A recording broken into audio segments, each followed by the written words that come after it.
Good morning, everyone. This is Nathan Takadena, your reporter, and for today's video, I will discuss about the concept of cell theory.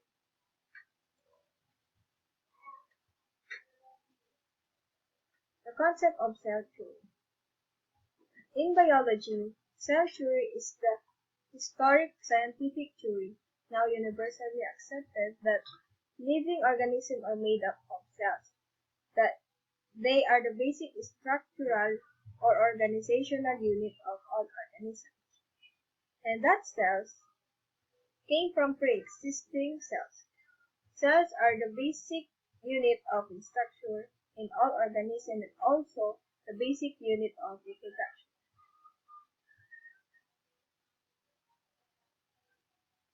There are three parts of cell theory. The three parts of cell theory are: all living things are composed of cells.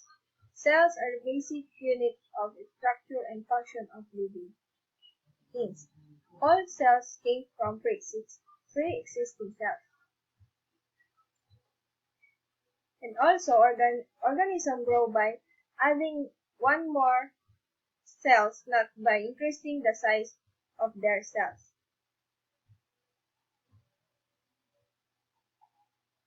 What is cell theory? There are the parts of cell theory. More than 300 years ago, no knowledge existed about the fundamental unit of living things. The invention of the microscope, results of our observational studies that followed, result in a plethora of information that prove that all living things are made up of millions of tiny fundamental units are vital to itself. All living things organisms on the planet are made up of tiny individual units. Without those units, living organisms cannot function the way they do now. Those individual building blocks of every living organism are known as cells. We can think about cells as the basis of life, which make all biological processes possible. It is difficult for us to imagine the possibility of any life at all without cells. The cell theory is the scientifically and universally accepted theory that was formulated and proposed in the mid-17th century.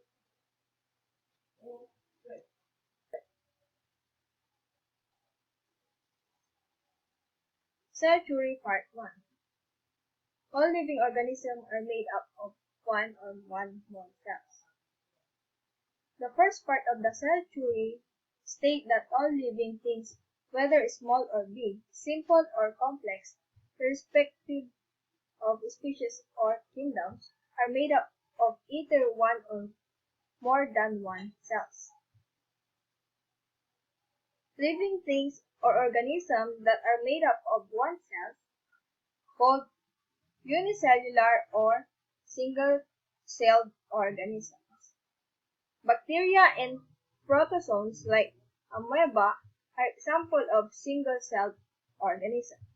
Living things or organisms that are made up of more than one cells are termed as a multicellular or multi-celled organism. Almost all animals and all plant cells are multicellular organisms. The human body is made up of billions of multicellular cells. Next, cell theory part 2. The cell is the basic structural and functional unit of life. All biological processes that occur within the body for it to sustain itself cannot occur without the presence of cells.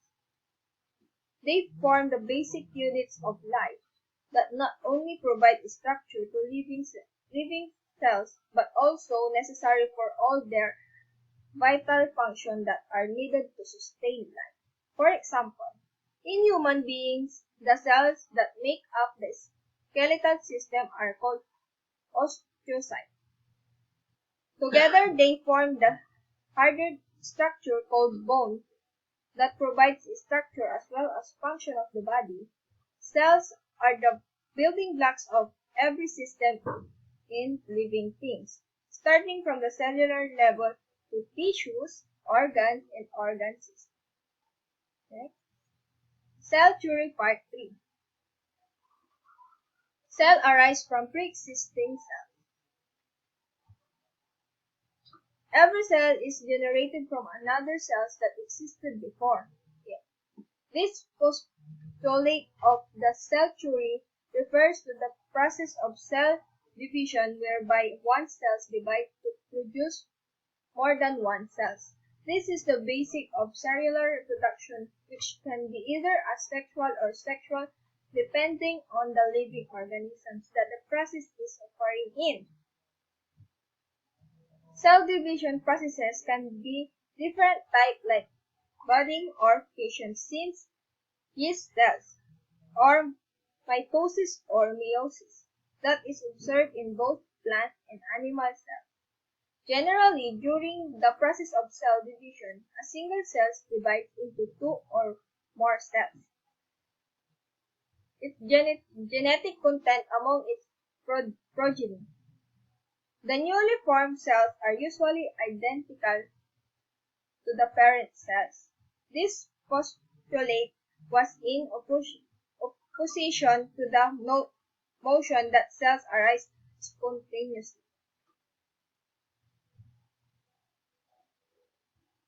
Three postulates of modern cell theory. Energy flows occur within a cell. Energy and human life.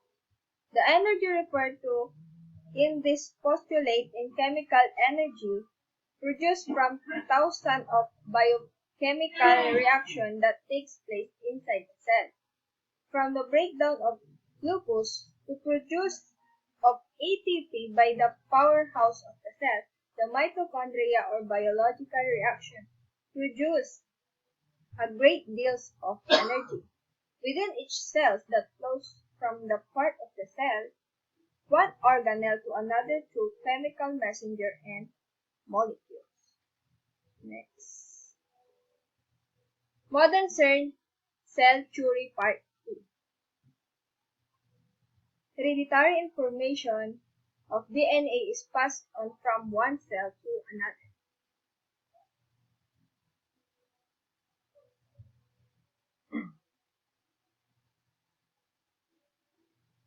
As stated earlier, all cells divide either asexually by mitosis, fusion, or budding, or sexually by meiosis. Either process results in the parent cell passing on its genetic content or DNA to the offspring of progeny. Chromosomes that contain the genetic materials is passed on from parents to daughter cells.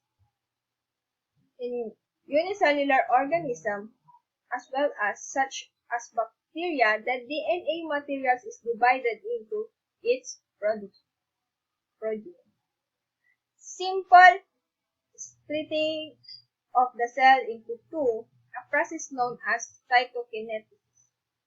This results in the progeny cells being individual organisms such as some animals and humans. The environment and the process known as recombination are key players in determining the genetic makeup of every individual being. Next. The modern cell theory part 3. All cells have the same basic composition.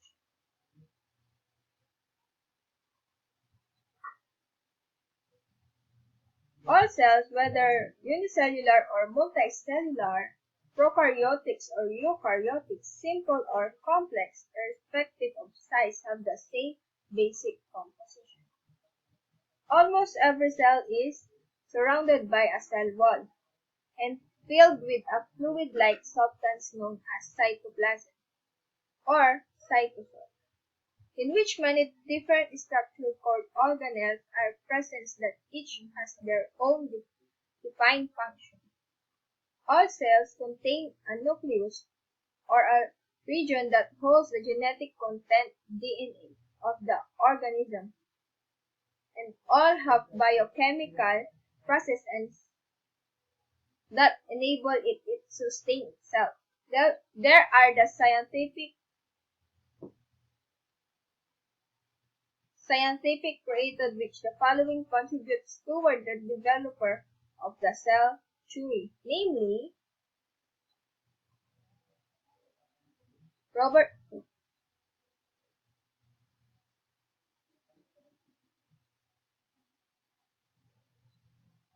1665 examining cork cells. He is responsible for naming the species in cork cells.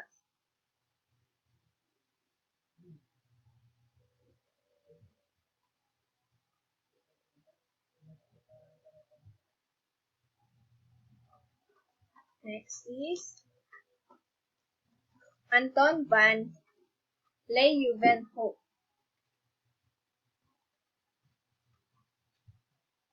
1673 examined pond scrub and saw little animals, bacteria, and other single-celled organisms swimming around. He named the creature animal foods. Next,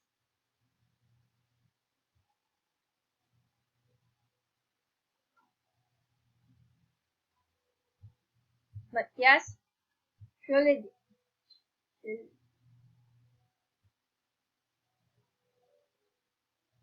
In 1838, examined plant cells and conclude that all parts of plants are composed of cells. Next is Theodor Schwann.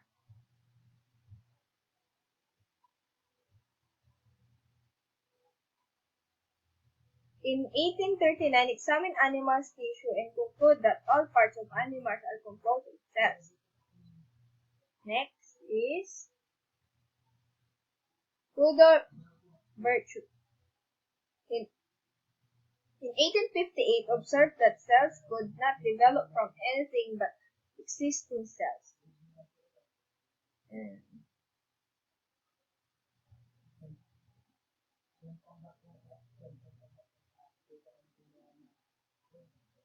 And that is for the video today.